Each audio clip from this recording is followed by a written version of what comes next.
Bueno, gracias a la presentación de nuestro presidente de la Academia, Eduardo Burós, y muy especialmente gracias a la Comisión de Educación, a Marianela Lafuente y a Paolo Maraño, quienes han hecho un gran esfuerzo por crear esta cátedra. Es la segunda versión de la cátedra. El año pasado se inició en la Universidad Católica Andrés Bello y de inmediato ya este año es una cátedra mucho más amplia que cuenta con una participación de varias universidades y esperamos siga creciendo. Yo voy a hacer como, esta es la primera charla de la cátedra, yo voy a hacer una charla básicamente introductoria de varios temas globales, que luego entonces es retomada en cadena por algunos de los otros presentadores. El objetivo de esta charla es sobre todo, como ven, orientado a personas de los últimos años y que se están iniciando en estos temas, pero cuento con el grandísimo honor de tener presentes a muchas personas muy respetadas y apreciadas acá, bueno, académicos y amigos y algunos exalumnos también. La idea nuestra con esta charla es llamar la atención sobre cómo se transita en América Latina de esto a este tipo de ciudades, cuyos esfuerzos ya se han venido adelantando en distintas ciudades del continente. ¿Cómo lograrlo? ¿Cómo crear una ciudad sostenible que tenga distintos aspectos de convivencia y de uso adecuado de la energía y del medio? Cuando se hacen los esfuerzos necesarios para tratar de construir eso, pasar de acá a acá, ocurre con frecuencia que los desastres destruyen ese camino y nos hacen imposible la transición a unas ciudades en las cuales se le pueda generar mejor calidad de vida a la gente. Se genera un abismo por el cual se van todos los esfuerzos y por eso es que es necesario que se hagan todos los esfuerzos para poder disminuir esto, mitigar esos riesgos y tratar de darle calidad de vida a la gente. Los terremotos son el principal elemento que genera esta cantidad de problemas en nuestro continente, pero también en Venezuela tenemos este caso y se ha repetido en distintas ocasiones, en Perú, en Bolivia, en Brasil. Los deslaves y los flujos torrenciales también generan gran destrucción. Las inundaciones hacen sufrir muchísimo a nuestras poblaciones. Aquí en este caso, por ejemplo, abajo estoy presentando una ciudad de Trinidad, que queda en la zona de Santa Cruz, en el Amazonas boliviano, que sufre inundaciones constantes, pero eso se repite en todas partes. En nuestra Venezuela también lo sabemos. Y otra de las cosas que afortunadamente en Venezuela no nos afectan de manera muy significativa, pero que sí lo hacen en muchos otros países de la región, los huracanes. Y siempre hay una constante que en esos desastres esta es la gente que sufre más. La pobreza es ya de por sí un desastre, sobre el cual cae un desastre más. Hay un caso muy emblemático también, que muchos de los que están presentes lo recordarán, y algunos no habían nacido para esa época. Si recuerdan, en el año 85, este volcán, el Nevado del Ruiz, entró en erupción y derritió toda la nieve que estaba, buena parte de la nieve que estaba en la cumbre de la montaña del volcán, y generó unos flujos espantosos, torrenciales. Y posiblemente ustedes recuerden esta cara de esta niña que se nos fue y el agua subía progresivamente y la televisión casi que transmitió en vivo el sufrimiento de esa niña hasta que falleció. Aquí vemos un diagrama que muestra, generado por las reaseguradoras, esta es una de las reaseguradoras más grandes del mundo, Munich, donde se ve cómo los desastres van teniendo impactos mayores en la medida que avanza el tiempo. Pero al mismo tiempo podemos observar que los eventos geofísicos tienen más o menos un número constante. Y los eventos que van incrementándose son los climatológicos y los meteorológicos. Son los que fundamentalmente han ido creciendo. Y los hidrológicos también. Frente a eso, vemos que la mayoría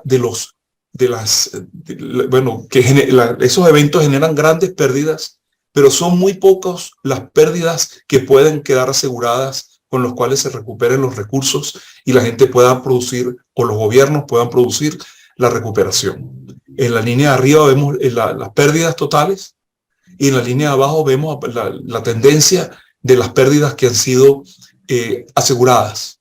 Como ven, es una proporción muy menor Esto de acuerdo a la reaseguradora de Múnich.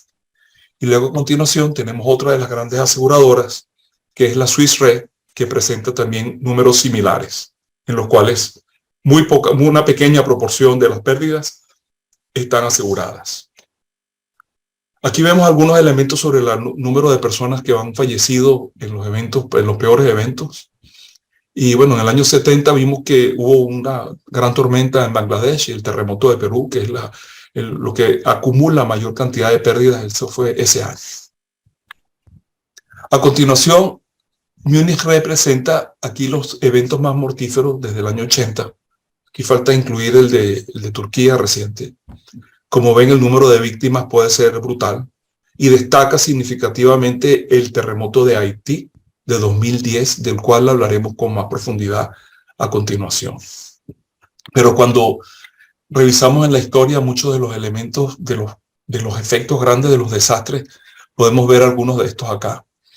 Fíjense, el primero menciono el ciclón de 1970 de Bangladesh, que generó 500.000 víctimas aproximadamente.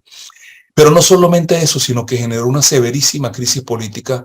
Aquí tenemos un mapa de la India, a la izquierda está Pakistán y a la derecha de verde está Bangladesh. Bangladesh y Pakistán eran un solo país. Cuando se generó la independencia de la India en el año 47, después de la Segunda Guerra Mundial, se separó la India en dos países, un país de origen musulmán y otro de origen de mayoría hindú. Y eso generó el país de Pakistán, que con esta gran inundación, pérdidas del año de 500.000 personas en el año 70, se generó un conflicto tan grande entre los dos países, que una guerra civil que al fin de cuentas separó a Bangladesh como país, porque se sentía muy poco atendido por el Pakistán occidental. Luego vale la pena que destaquemos este terremoto de 1556 en China, que se reconoce como un terremoto con 800.000 personas fallecidas. Yo les tengo que decir que cuando veo esta foto se me parte el alma. Yo no sé si alguien tiene el micrófono prendido, le agradecería que lo apague. Se crea la falsa percepción de que... Profesora Arnaldo Gutiérrez, por favor apague su micrófono. Eso es historia de principios del siglo...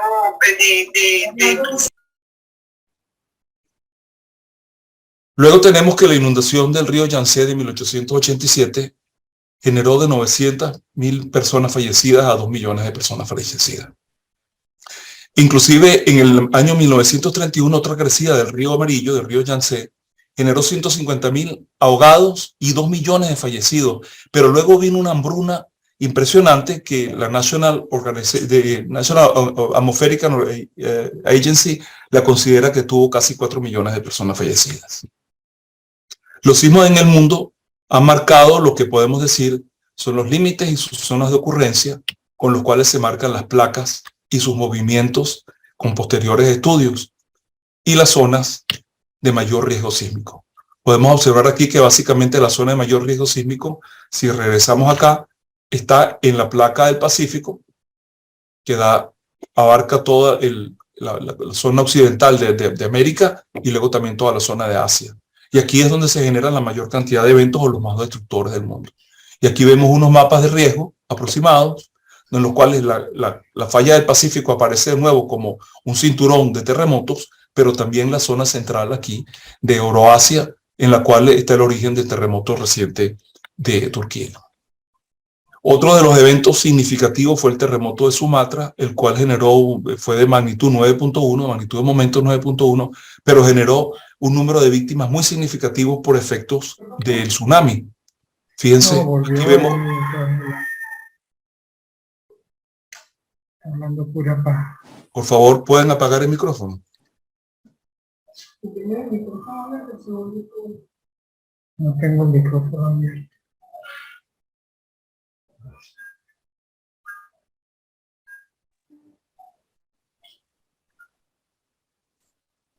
El terremoto de Haití de 2010 fue de magnitud 7, relativamente inferior a los otros de magnitud 9 que hemos comentado, pero generó un número de víctimas significativo.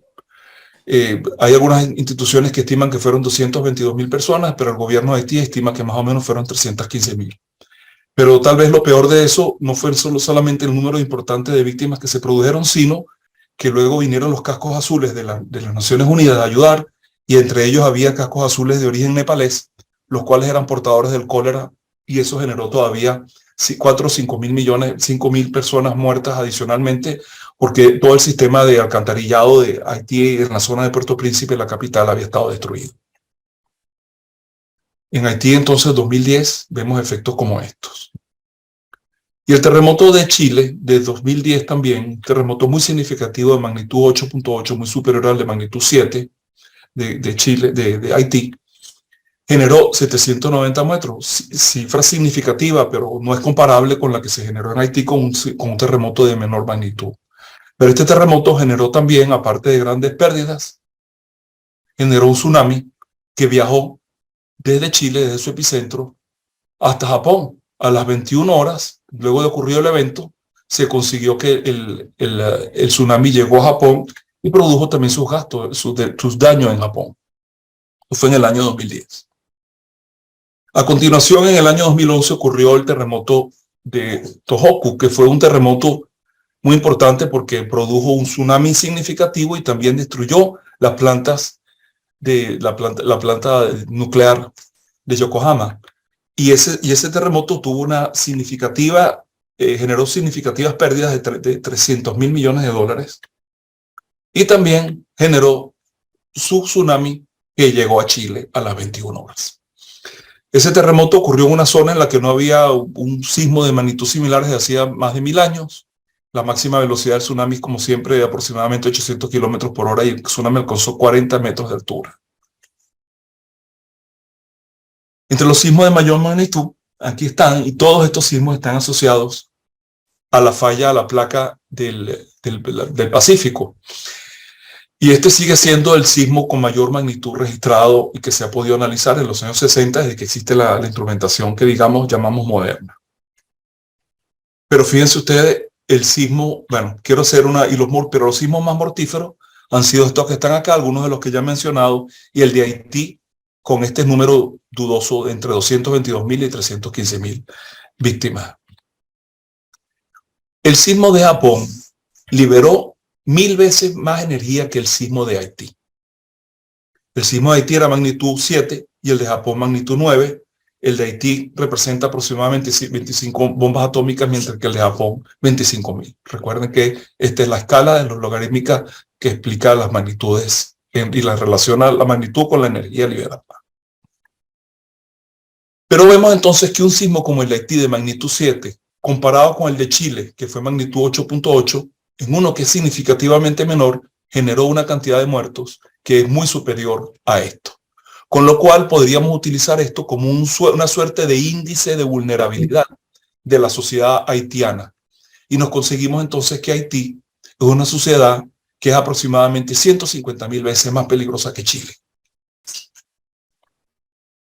Esto es entonces un índice indicativo de la vulnerabilidad. Frente a esto, hago un pequeño comentario reciente con el terremoto de Turquía y Siria, que ocurrió el mes pasado.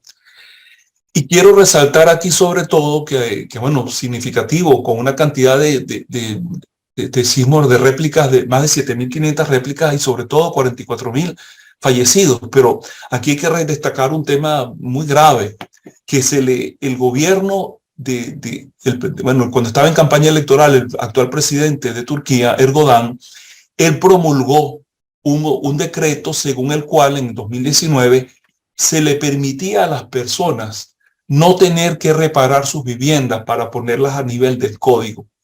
Eso lo llamaron una amnistía.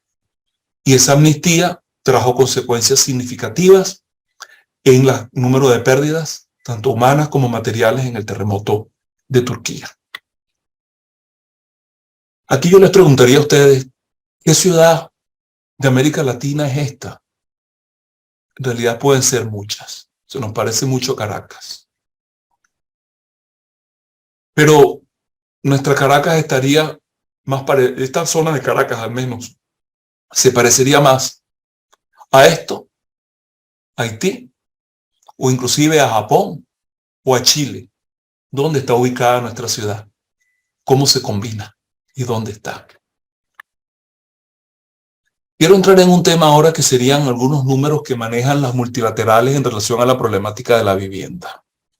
Fíjense ustedes, nosotros sabemos que aproximadamente el 60% de la población de América Latina vive en desarrollos informales autoconstruidos, que han sido construidos sin ningún tipo de apoyo técnico ni seguridad, y son significativamente vulnerables a desastres naturales, en nuestro caso especialmente a terremotos. Y esto es una cita de uno de los informes del BID. 2 millones de los 3 millones de familias que se forman cada año en las ciudades latinoamericanas se instalan en viviendas informales en zonas marginales. Esto quiere decir que el 60%, la 2/3 parte de la población, habita en zonas marginales, de los cuales una proporción muy alta está en zonas de alto riesgo, especialmente alto riesgo sísmico. Pero frente a eso, nos conseguimos que el déficit habitacional, de acuerdo como lo cuantifica el BID, se basa en esta evaluación, como ustedes verán. De los 130 millones de familias que viven en las ciudades, 5 millones están obligados a compartir vivienda y 3 millones residen en viviendas irreparables. 34 millones habitan en inmuebles que carecen de título de propiedad. Pero entonces básicamente dicen que 6% corresponde a viviendas con familias hacinadas y viviendas que no pueden ser reparadas. Un 2% entonces. Entonces la pregunta es esta. ¿El déficit es de 8% o es de 60%? Y estos números que le estoy diciendo son los que reconoce el BID en sus informes fundamentalmente. Un informe importante de 2012 que sigue siendo una referencia significativa. Y aquí vemos entonces que el tema no está tan fácil. El 60% vive en desarrollos informales, autoconstruidos, y 2 millones se instalan en viviendas informales en zonas marginales cada año. Pero entonces 6% o pues otro el porcentaje. Y aquí vemos que estos son los números como los presenta ese informe del BID, y habla entonces de 6%, 2% y algún techo deficiente que pueda haber en las viviendas. Son números que no se parecen a una realidad que conocemos cuando tomamos en cuenta la temática de la reducción de los riesgos de desastre o de la vulnerabilidad de las viviendas ante impactos significativos de origen natural como los terremotos. Entonces el riesgo del desastre es subestimado, y con estas estimaciones incompletas, fíjense, 310 mil millones de dólares son el déficit acumulado, de los cuales 70 mil millones de dólares son la demanda anual de 2 millones de viviendas en los sectores de bajos recursos. Este número es superior al PIB de Venezuela de hoy, que está en el orden de 45 mil millones de dólares, un país profundamente empobrecido. Los gobiernos no disponen de estos fondos, por lo que los pobres continuarán autoconstruyendo y la vulnerabilidad continuará acompañando ese crecimiento, por lo cual es necesario que se origine el proceso o se trabaje directamente con la gente para poderle dar las mejores condiciones para que puedan construir lo mejor posible. Entonces se sigue construyendo la vulnerabilidad urbana. Pasemos un instante a revisar la temática en el sector formal. Nosotros sabemos que nuestra norma sísmica, la filosofía de la norma sísmica, así se le dice, filosofía de la norma, habla de, primero que nada, para sismos de pequeña intensidad, que las estructuras no sufran daño. Para sismos intermedios, que tengan daños reparables. Pero especialmente para sismos severos, como sismo de 475 años de periodo de retorno, que corresponden al 10% de la probabilidad de excedencia en una vida útil de 50 años, el edificio sufra daño, pero no arriesgue las vidas, no tenga colapso. Esto es un caso de un edificio que quedó en muy mal estado, que hay que derrumbarlo después del sismo, pero cumplió con el criterio de la norma. No colapsó, pero es no operativo.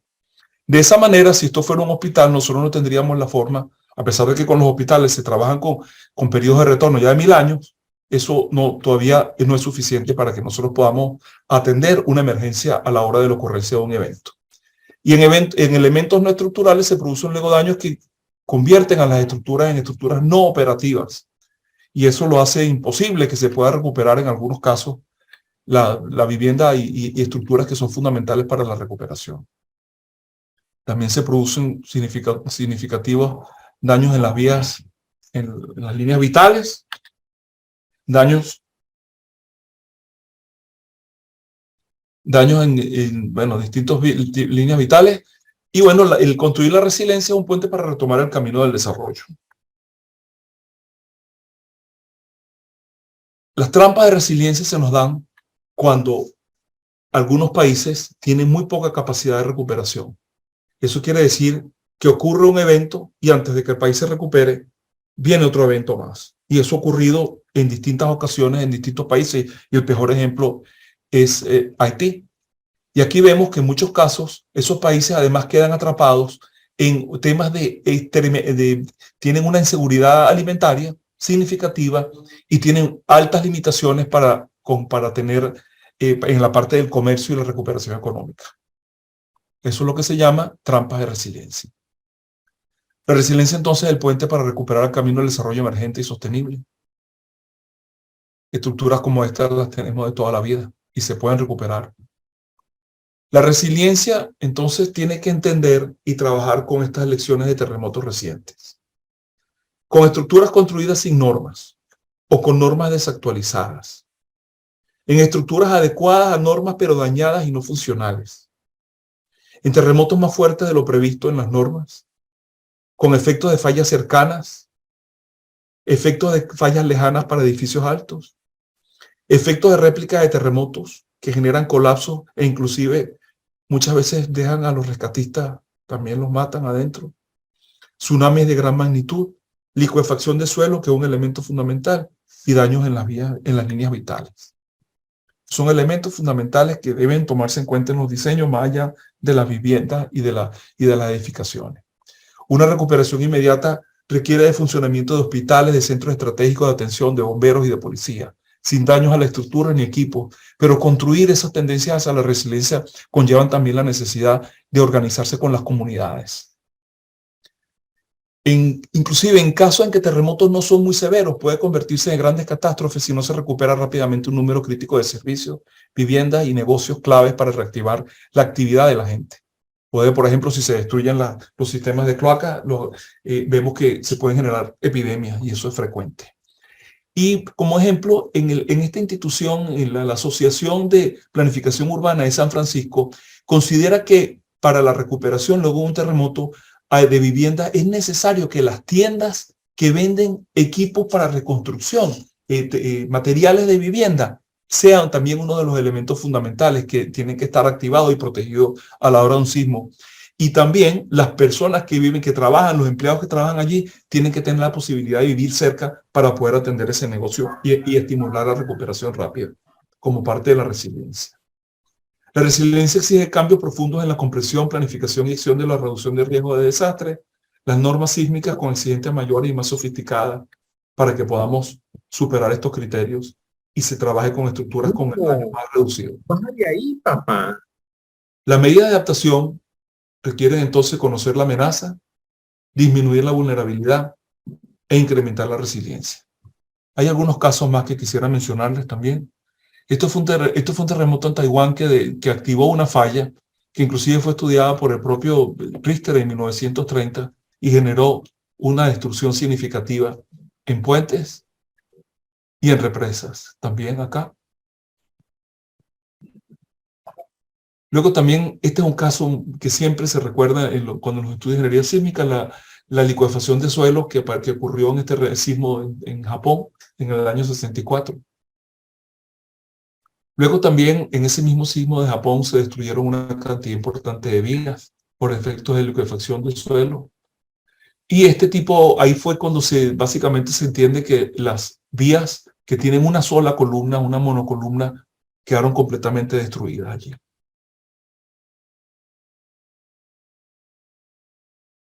El acero se comporta como una barrita de mantequilla.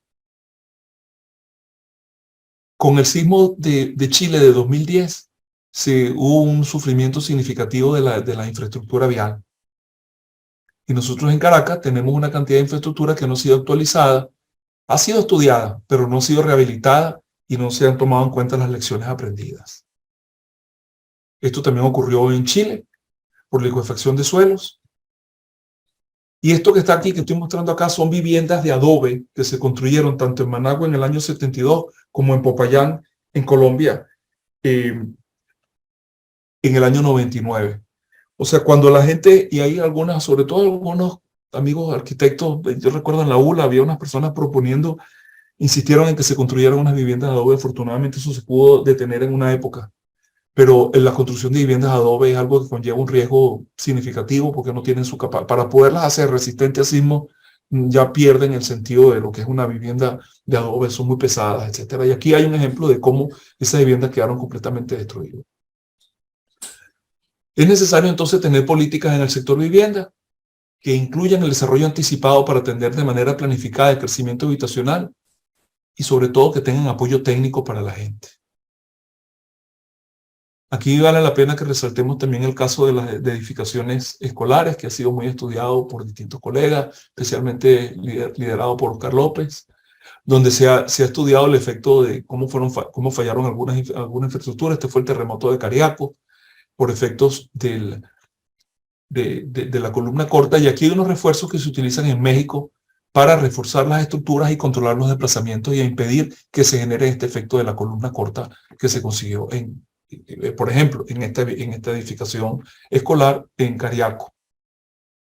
Maneras para reforzar, muchas, pero aquí están las más significativas y más accesibles cada vez, de recursos razonables, que es el uso de aisladores sísmicos, y también algunos refuerzos como el que se puede observar acá, que disminuyen los desplazamientos laterales en edificaciones ya de una importante cantidad de años de existencia, más de 60 años.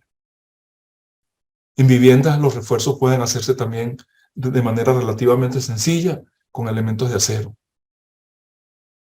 Para la reducción de riesgo de desastres ante terremotos, entonces, como decíamos, es necesario conocer la amenaza, reducir la vulnerabilidad y fortalecer la resiliencia. Como sumario aquí de lo que hemos comentado ahora, las viviendas, el 60% de la población vive en viviendas y urbanismos autoconstruidos. Los sistemas de agua potable y sanitarios son fundamentales para evitar epidemias. Las escuelas y estructuras que requieren especial atención, porque inclusive también pasan a ser refugios. Los hospitales son tal vez los más importantes de todo. La infraestructura vial significativa para la recuperación y para la resiliencia. Las edificaciones gubernamentales, especialmente los bomberos y las zonas de toma de decisiones a la hora de una emergencia, son estructuras significativas y importantes. Y algunas estructuras estratégicas también deben ser consideradas como vitales. Entre las medidas de reducción y adaptación es necesario conocer a fondo los indicadores de vulnerabilidad, desarrollar capacidades en el análisis de vulnerabilidad. El desarrollo de mapas de amenazas en las ciudades, identificación de fallas y zonas especialmente vulnerables en las ciudades, el desarrollo de mapas de vulnerabilidad, las metodologías de priorización de intervenciones, intervenciones para refuerzo y rehabilitación de estructuras, programas de recuperación del hábitat urbano y viviendas, programas de mejoramiento de taludes y calidad de riesgo, y de esto tendrán ustedes una conversación, una presentación excelente que va a dar Daniel a continuación, que es bastante impresionante la experiencia de Daniel Salcedo en esas cosas. Luego de sistemas de rehabilitación y refuerzo, protección ante tsunamis, programas de mantenimiento de infraestructuras de servicio, redes de seguimiento en vivo de puentes y estructuras. Esto básicamente son algunos de los elementos que hay que tomar en cuenta a la hora de pensar en la resiliencia y reducción de los riesgos de desastre. Antes de concluir, quería solamente mostrar un par de cosas para que queden pendientes para alguna otra charla, algún otro encuentro. Lo del AVE del litoral central de Venezuela y los esfuerzos que se hicieron para tratar de reducir esos riesgos, pero nos conseguimos que en muchas ocasiones ya la gente está viviendo de nuevo en los cauces de esos ríos. La reducción de riesgo de desastre y desarrollo humano sostenible son un puente a la vida. Hasta la vista. Muchas gracias.